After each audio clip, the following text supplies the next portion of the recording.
Você deve estar se perguntando o que a mobilidade e a inovação, que está sendo tratada na mídia de uma forma tão radical, dizendo que as coisas vão terminar, que o carro vai parar de ser usado, que as concessionárias vão fechar, o que você pode estar pensando dessa disrupção?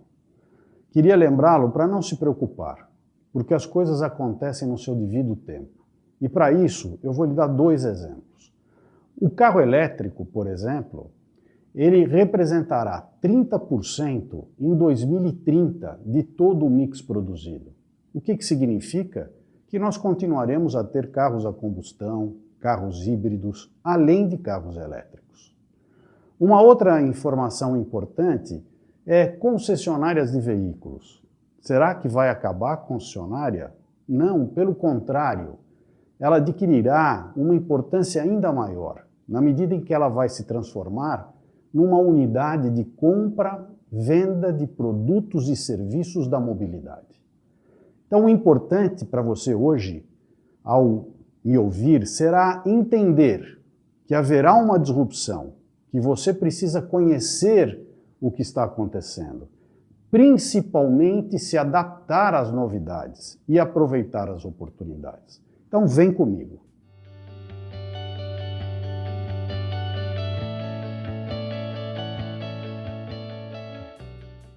O que é então a mobilidade? Vamos começar com vocês dizendo sobre o que é a mobilidade. A mobilidade é tudo que se envolve no deslocamento. O ir, o vir, o como ir e vir, o quando ir e vir e principalmente o onde vir. Na medida que nós estejamos falando sobre mobilidade, é importante que você lembre que para a mobilidade ser efetivamente eficiente, eu preciso buscar qualidade, rapidez, conforto e segurança. Essas são as condições básicas de uma eficiente mobilidade. E quando nós estamos falando de mobilidade, nós somos obrigados a trazer aqui para vocês o que vem ocorrendo entre as gerações. Vamos pegar, por exemplo, as gerações Y e Z, que já não desejam mais a propriedade do automóvel, a propriedade da locomoção. Na realidade, elas desejam o uso. E isto é transformador, na medida em que, se ela deseja o uso, eu precisaria apresentar soluções de mobilidade que representem um uso de qualidade, a preço adequado, no momento imediato que ela deseja e da forma mais simples de acesso.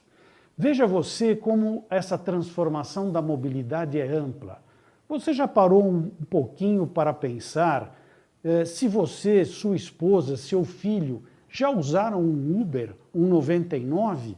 Por que vocês usaram um Uber ou 99?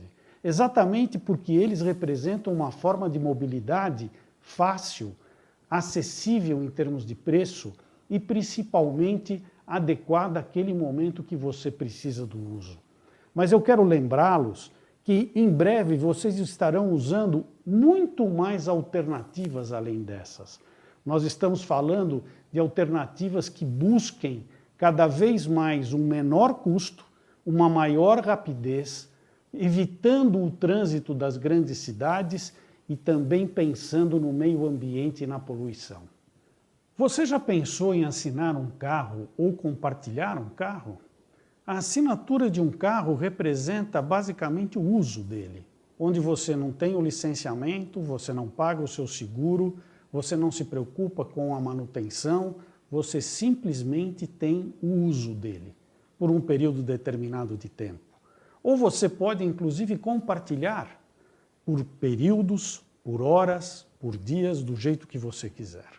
Hoje em dia, nas grandes cidades, essa mobilidade já se dá, inclusive, com bicicletas elétricas, patinetes elétricos. Então, a amplitude da mobilidade a cada dia cresce, a cada dia penetra novos produtos e novos serviços. E se a gente vai analisando a repercussão do que a mobilidade representa, eu gostaria de deixar uma pergunta a você. Como é que ficará a sua garagem?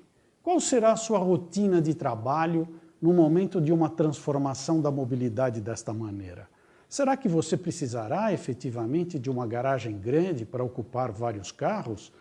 Ou você acredita que a mobilidade trará opções de uso que você praticamente vai utilizar apenas metade da sua garagem?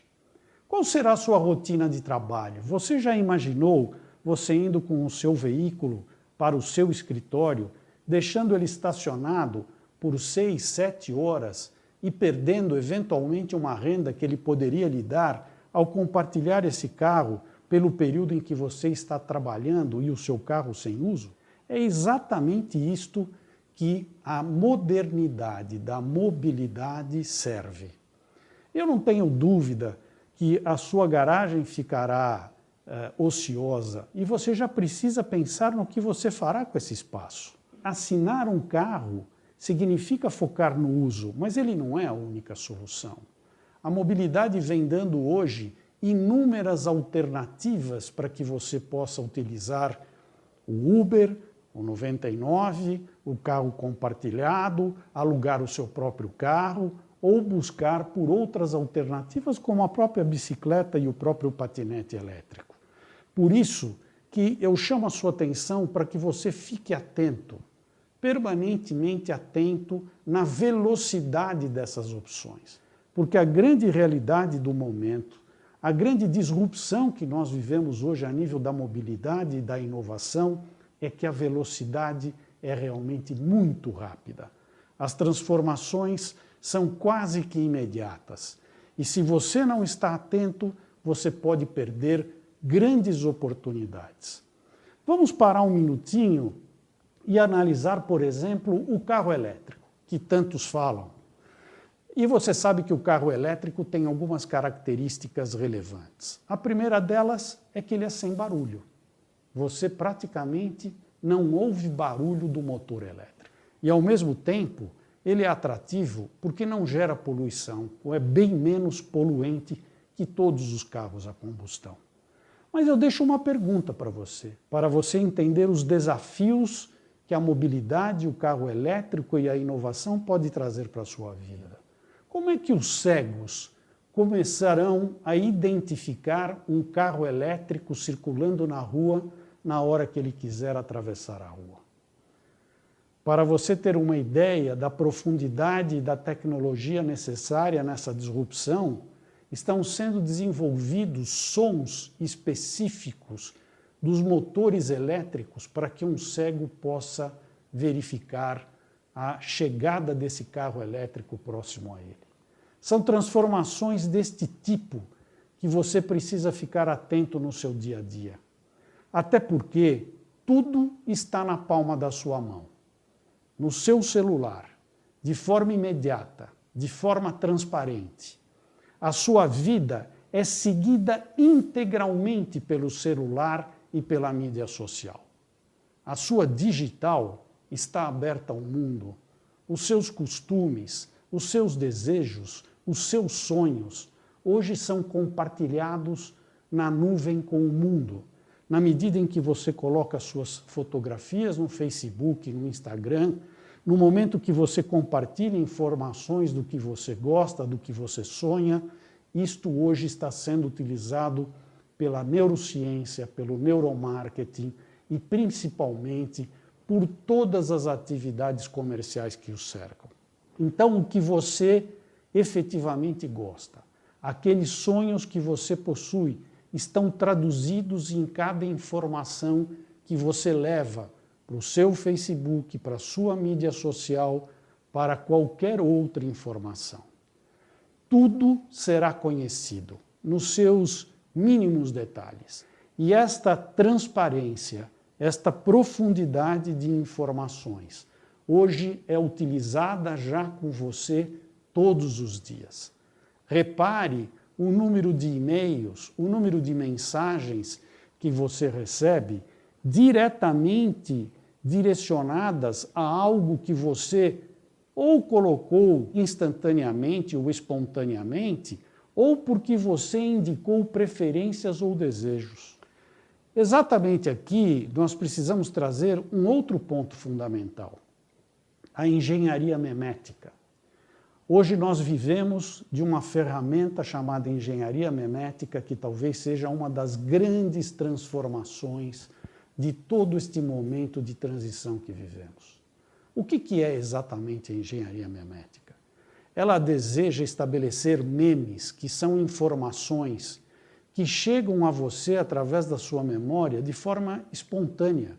Você não percebe que aquelas informações atingem o seu cérebro reptiliano, atingem o seu cérebro límbico, atingem o seu cérebro neocórtex e influenciam suas decisões exatamente em cima daqueles memes, daquelas informações que foram passadas para você.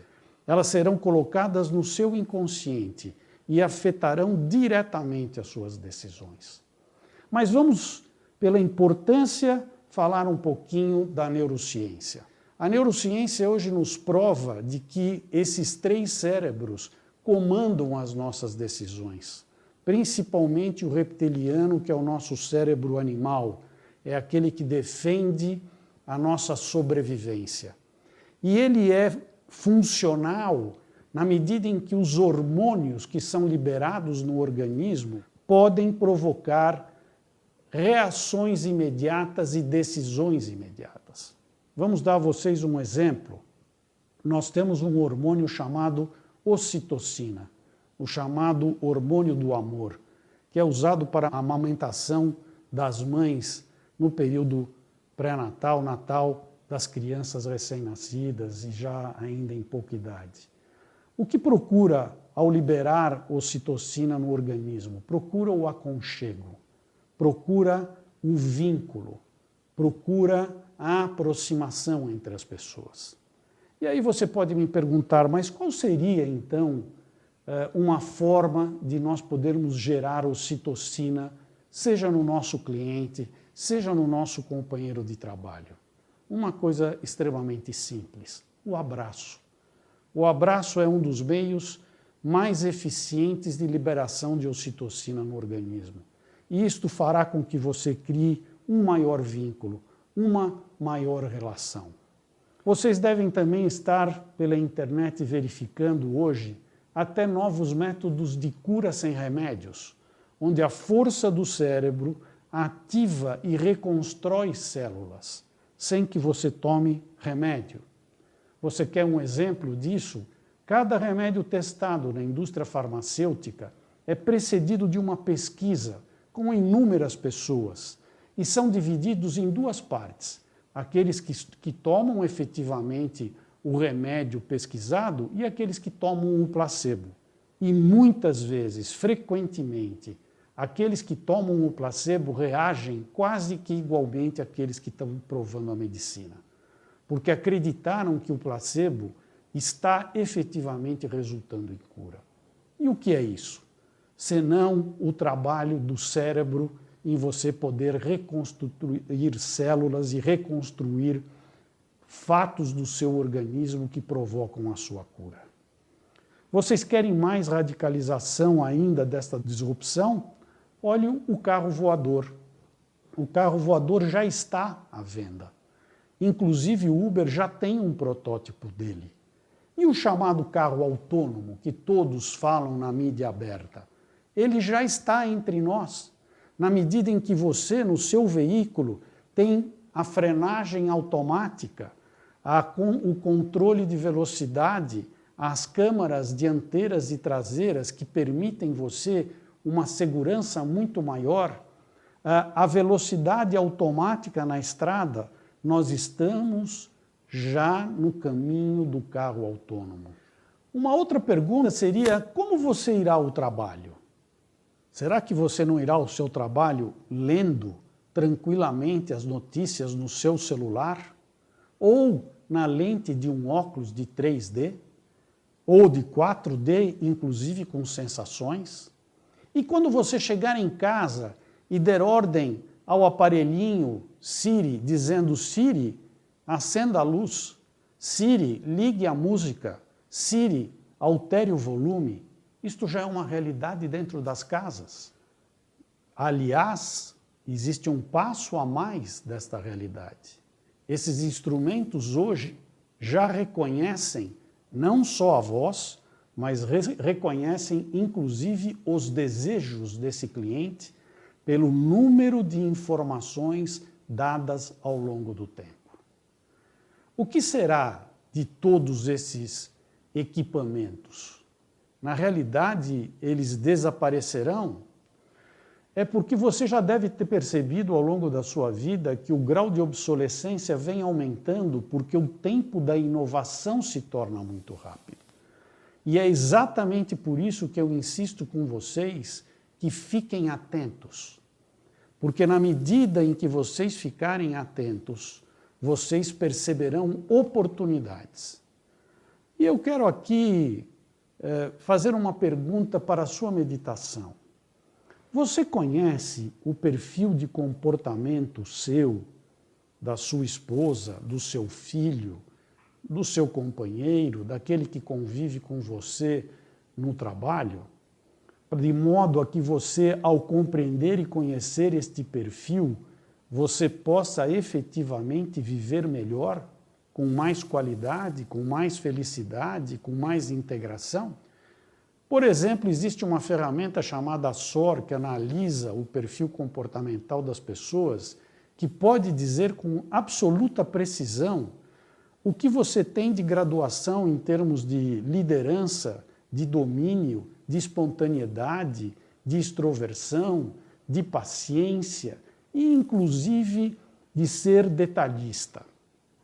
Cada um desses perfis indicará a você a melhor maneira de conduzir um diálogo, a melhor maneira de conviver com as pessoas, e isto nos levará sempre a uma maior produtividade de trabalho, a uma maior produtividade emocional de relação entre as pessoas. Não se esqueça que a sua digital está na mídia social. Portanto, daqui para frente, se você deseja crédito, se você deseja emprego, se você quer realizar sonhos, se você quer encontrar amigos, será através da internet, da mídia social que isto vai acontecer. E aí surge a pergunta, e as profissões, então, neste mundo disruptivo que vivemos? Quais as profissões que continuarão? Quais as novas profissões que existirão? Muitos dizem que a maioria das profissões atuais não estarão sobrevivendo no tempo, na medida que um computador é capaz de guardar e coletar inúmeras informações, leis e decisões judiciais, por exemplo. Na medida em que hoje a construção numa impressora 3D constrói não só automóveis, como constrói prédios, numa impressora 3D. E a medicina? Vocês devem ter visto recentemente, inclusive, a liberação legal de consultas à distância, de cirurgia à distância. A impressão do carro 3D já é uma realidade, ele está sendo colocado no mercado, peças de reposição sendo impressas em 3D, e na medida que peças de reposição são impressas em 3D, imediatamente, eu pergunto para você, o que será dos estoques? Nós precisaremos de estoques para poder suprir a demanda de uma peça, se eu posso imprimi-la imediatamente numa impressora 3D? Você parou para analisar um minutinho sobre o relógio que você está usando?